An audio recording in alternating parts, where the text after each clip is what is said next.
takadum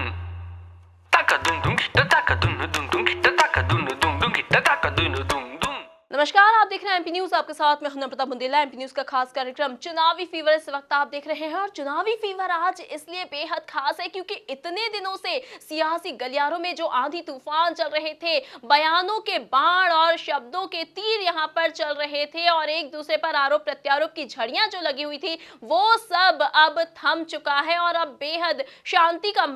वातावरण यहां पर छा गया है। लेकिन इतने दिनों के आंधी तूफान के बाद एक तरह की शांति ये कतई अब शायद राजनेताओं को नहीं भा रही है, क्योंकि उनको आदत हो गई है इतने दिनों से जनसभाएं करने की, रैलियां करने की, और उन्हें अभी भी शायद ऐसा ही लग रहा होगा कि हम फिर से किसी मंच पर जाएं और जनसभा को संबोधित करें। हमारे साथी अदिति इस वक्त हमसे साथ मौजूद है। अदिति, इतने दिनों से जो आंधी तूफान मचा हुआ था सियासी गलियारों में, अब सारा दौर अब थम चुका है, एक शांति सी छाई हुई है, तो कैसा लग रहा है आज के माहौल को देखकर? और प्रचार के अंतिम दिन की अगर हम बात करें तो कैसा रहा माहौल अंतिम दिन का? नम्रता, इस वक्त बात करें तो चुनाव प्रचार पूरी तरीके से थम चुका है। अब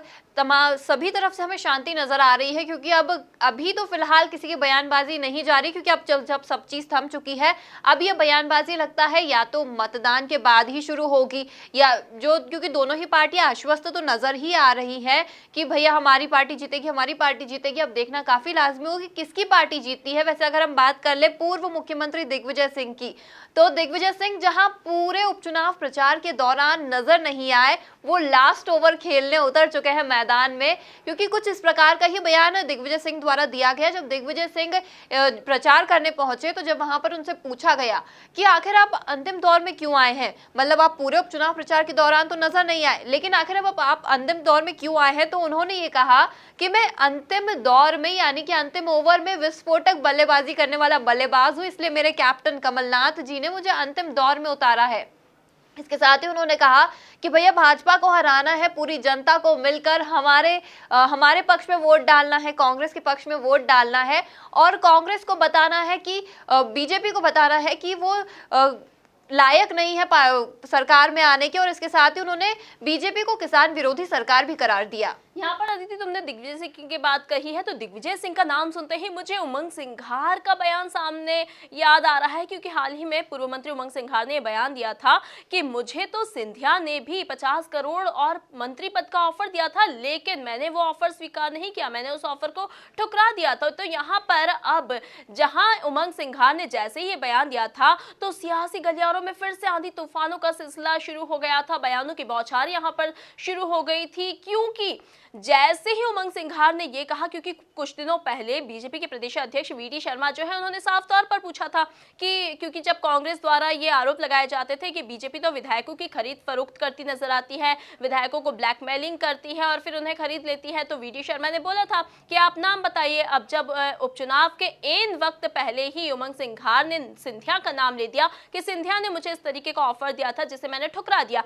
तो यहाँ पर बीजेपी तो हमलावर नजर आई, साथ ही कांग्रेस की जो और से बयानों की बौछार शुरू हुई, वो साफ तौर पर देखने लायक थी। और चुनाव के अंतिम दौर में, प्रचार के अंतिम दौर में ये सारा नजारा जो था वो काफी दिलचस्प था और देखने लायक और सुनने लायक ही नजारा था, क्योंकि यहाँ पर पूर्व मुख्यमंत्री दिग्विजय सिंह ने साफ तौर पर कहा कि मुझे खुशी है इस बात की कि जिस दौर में, यानी कि गद्दारी और बिकाऊ के दौर में, जहां राजा महाराजा तक बिक गए, ऐसे समय में भी आदिवासी जनप्रतिनिधि नहीं बिका, इस बात की मुझे बेहद खुशी है। उन्होंने कहा कि बीजेपी की तो ये शुरू से रणनीति रही है कि दूसरों के विधायकों को खरीद लो और फिर अपनी सरकार बना दो और सामने वाले की सरकार गिरा दो। अब यहाँ पर जो कांग्रेस के पूर्व मंत्री जीतू पटवारी भी हैं, वो यहाँ पर हमलावर नजर आए थे, क्योंकि उन्होंने भी कह दिया था कि सिंधिया की तो ब्लैकमेलिंग करने की आदत ही है, स्वभाव है सिंधिया का ब्लैकमेलिंग करने का। इस तरह के बयान पूर्व मंत्री जीतू पटवारी ने भी दिए थे। उन्होंने कहा कि बीजेपी, उन्होंने भी साफ तौर पर अपने बयान में यही कहा था कि बीजेपी की इस तरह की रणनीति होती है और बीजेपी अब घबरा रही है, इसीलिए वो इस तरह के अब दूसरों के विधायकों को खरीदती नजर आती है। नम्रता, आप जब दूसरों को विधायकों को खरीदती नजर आती है, क्योंकि इसके पहले अगर बताएं तो बीजेपी ने ये भी कहा था कुछ समय पहले कि और भी कांग्रेस के नेता और विधायक है जो उनके कांटेक्ट में है, हो सकता है मतदान के पहले या मतदान के बाद तक वो बीजेपी में आ सकते हैं। वैसे एक चीज और बता दूं कि कांग्रेस की तरफ से जो स्टार प्रचारकों की सूची में सचिन पायलट थे, जब वो 2 दिनी दौरे पर भी आए थे उस वक्त भी काफी हलचल रही पूरे राजनीतिक गलियारों में। एक जनसभा को संबोधित करते हुए सचिन पायलट ने यह कहा बीजेपी को लेकर कि भैया सीएम शिवराज सिंह चौहान, आपको जनता ने 3 बार मौका दिया, 15 साल मुख्यमंत्री बने रहे, तो फिर आप मुझे ये बताइए कि सबसे ज्यादा अगर किसी प्रदेश में कोई किसान खुदकुशी करता है तो वो मध्य प्रदेश ही क्यों है? क्योंकि और काफी सारी चीजों को लेकर उन्होंने कहा कि यहाँ पर गरीबी है, यहाँ पर बिजली नहीं है, तमाम तरह की बातें बीजेपी से आप करवा लीजिए, तमाम तरीके की आप बातें करवा लीजिए उससे कि उसे सत्ता में रहने का शौक है, आप इधर उधर की बातें करवा लीजिए, लेकिन खाद बीज की बात क्यों नहीं करती है बीजेपी? जब खाद बीज नहीं दी जाती है, बिजली की बात भी कही, बिजली भी नहीं है, यहाँ पे बेरोजगारी है, गरीबी है, महंगाई है, और तमाम तरीके के उन्होंने एक लिस्ट बना दी, इन बोल सकते कमियों की उन्होंने पूरी लिस्ट बनाकर जनता के सामने रखी। सभा को संबोधित करते हुए कहा कि 3 बार आपने सीएम शिवराज को तो दे दिया आपने मौका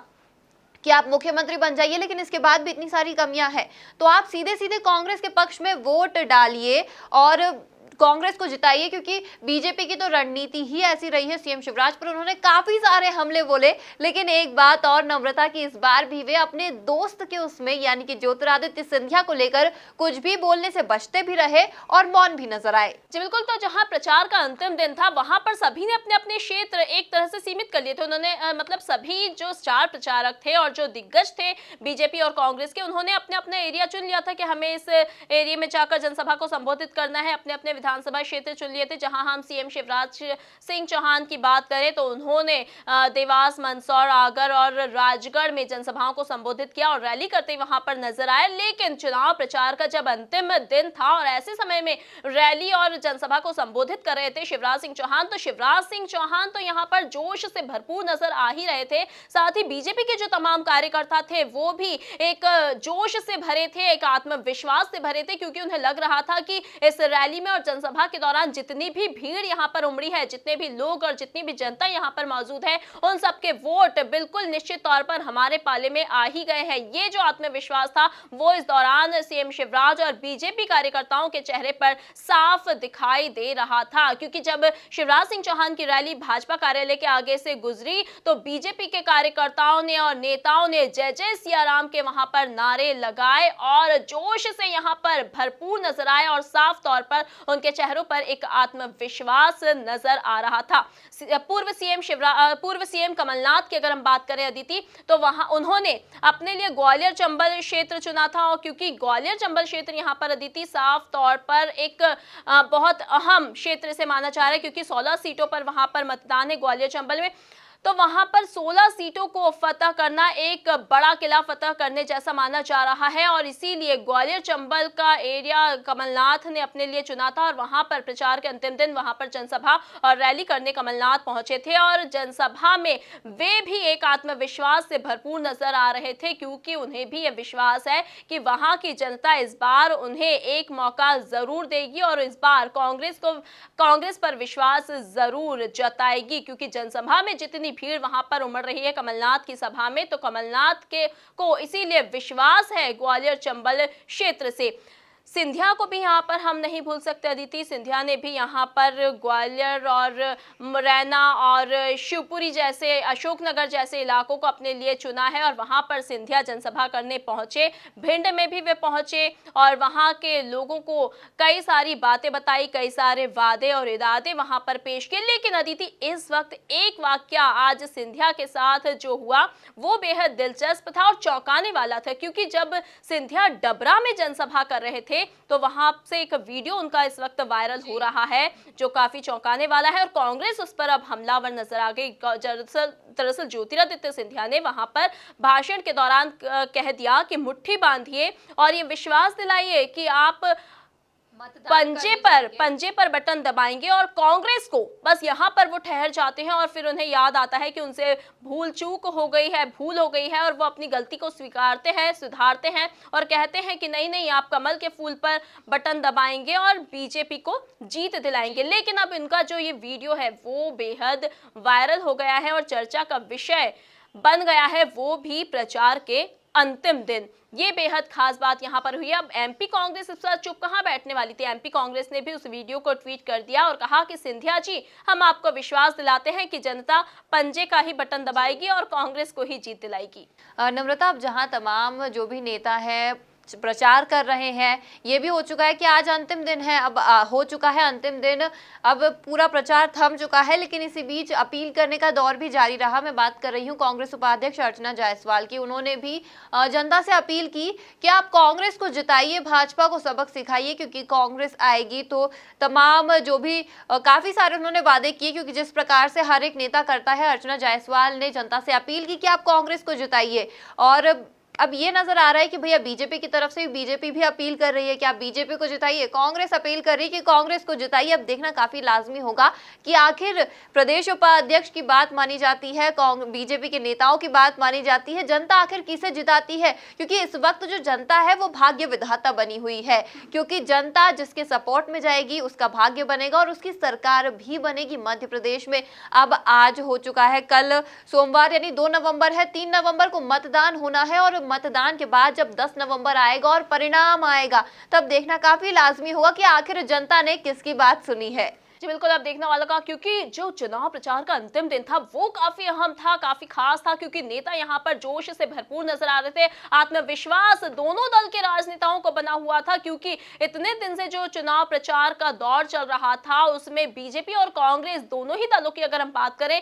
तो दोनों ही ने ही यहाँ पर अपने वादे और अपने इरादे और सारे के सारे कस्मे वादे जो थे वो इस चुनाव प्रचार के दौरान जनता से कर दिए हैं। साथ ही आरोप प्रत्यारोपों की जो झड़ी इस दौरान लगी है वो काफी दिलचस्प नजर आई, क्योंकि ये जो चुनाव प्रचार था उपचुनाव के पहले का, ये काफी दिलचस्प था और चौंकाने वाला था। एक के बाद एक कई चौंकाने वाले बयान इस चुनाव प्रचार में सामने आए हैं। आरोप तो ऐसे सामने आए हैं कि सभी को कभी हंसने पर मजबूर कर दिया है तो कभी गुस्से से भी भरपूर कर दिया है। लेकिन ये जो मध्य प्रदेश की सियासत का नजारा जो रहा है उपचुनाव के पहले का, उसने सभी को हैरान तो किया ही, साथ ही सबका मनोरंजन भी खूब किया है अदिति। और इसीलिए अब देखने वाली बात होगी कि उपचुनाव का जब दिन आएगा, यानी कि मतदान वाले दिन, आखिर मतदाता जब मतदान केंद्र पर जाएंगे तो वो किसके पक्ष में अपना मत देंगे, यानी कि कौन सी पार्टी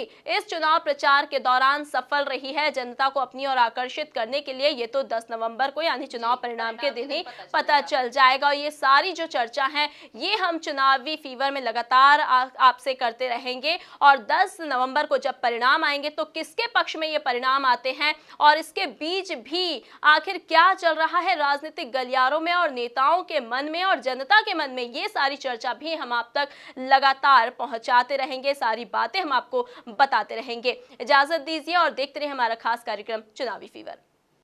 एमपी की नब्ज, एमपी का हाल, मध्य प्रदेश की हर खबर एमपी न्यूज टीवी के साथ। लगातार खबरों के लिए सब्सक्राइब करें हमारा YouTube channel MP news TV. Latest updates के लिए बेल आइकन दबाना जरा भी न भूलें।